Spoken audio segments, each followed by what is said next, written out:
Magandang araw na naman pong muli sa inyong lahat mga ka-vlog, boss, idol, regular viewer, silent viewer at kasama na rin po ang lahat ng mga OFW.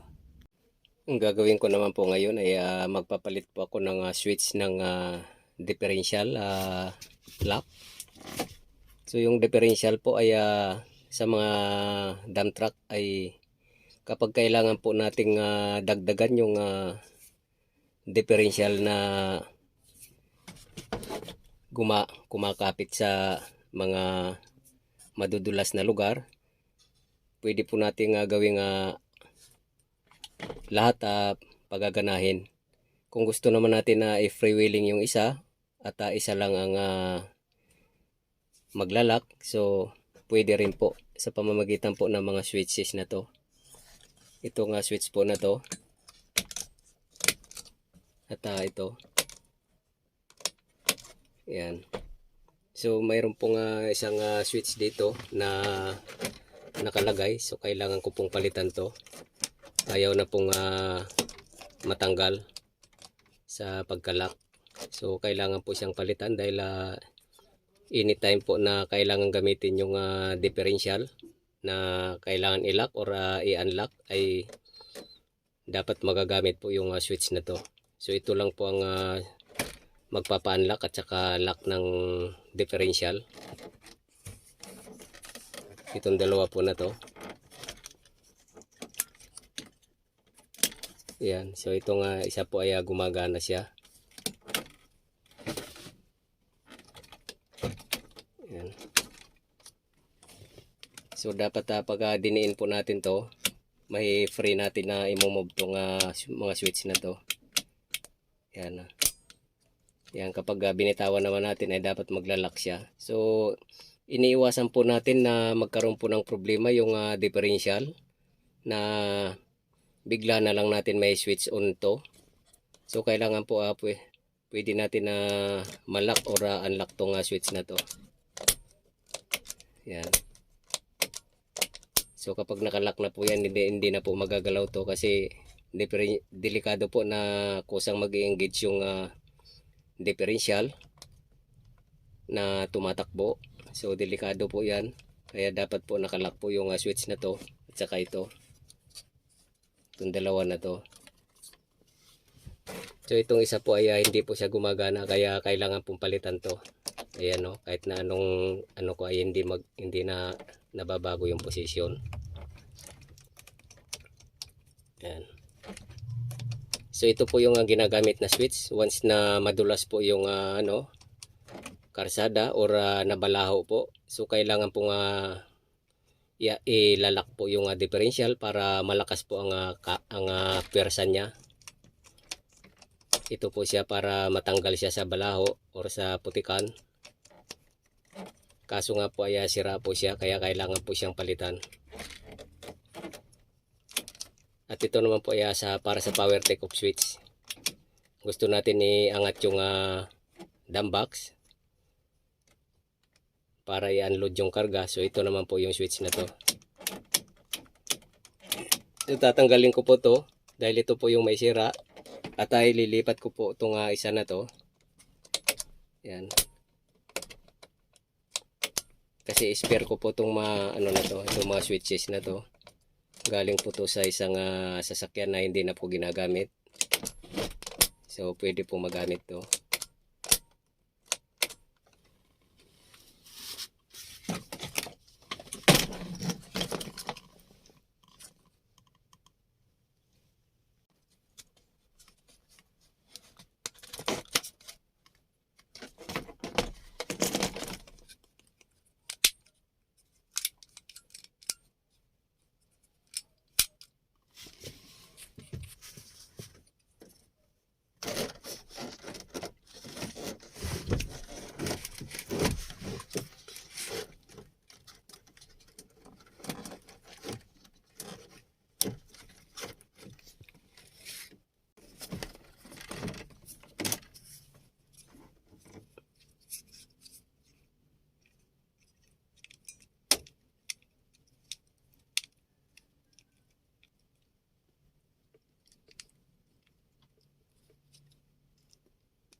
So kung napapansin nyo po, pag ginoon ko to ay mayroon pong sumisirit na hangin sa labas.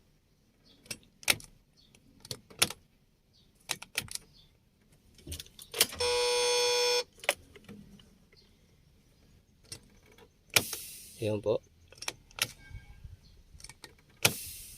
So ito po yung switch na to, kaya nagwi-withdraw po siya ng hangin, nagre-release siya dahil po sa switch na to.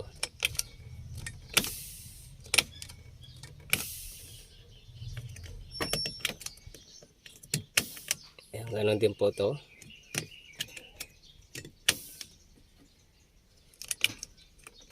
At ito naman po, lumalagitik lang. Dahil sa power take off po to, ito po yung switch ng pump para mag-engage po sa transmission. Para umangat yung dam box.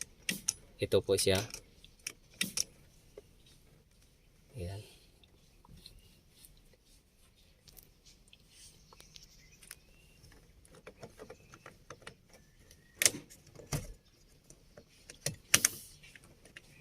Ayan po, nakalock siya. So ibig sabihin po, kapag ginoon po siya, ay active po itong switch na to. Wala po siyang naging problema. Ayan, lumalagitik. Itong sa power take off at itong sa transmission din. Ayan.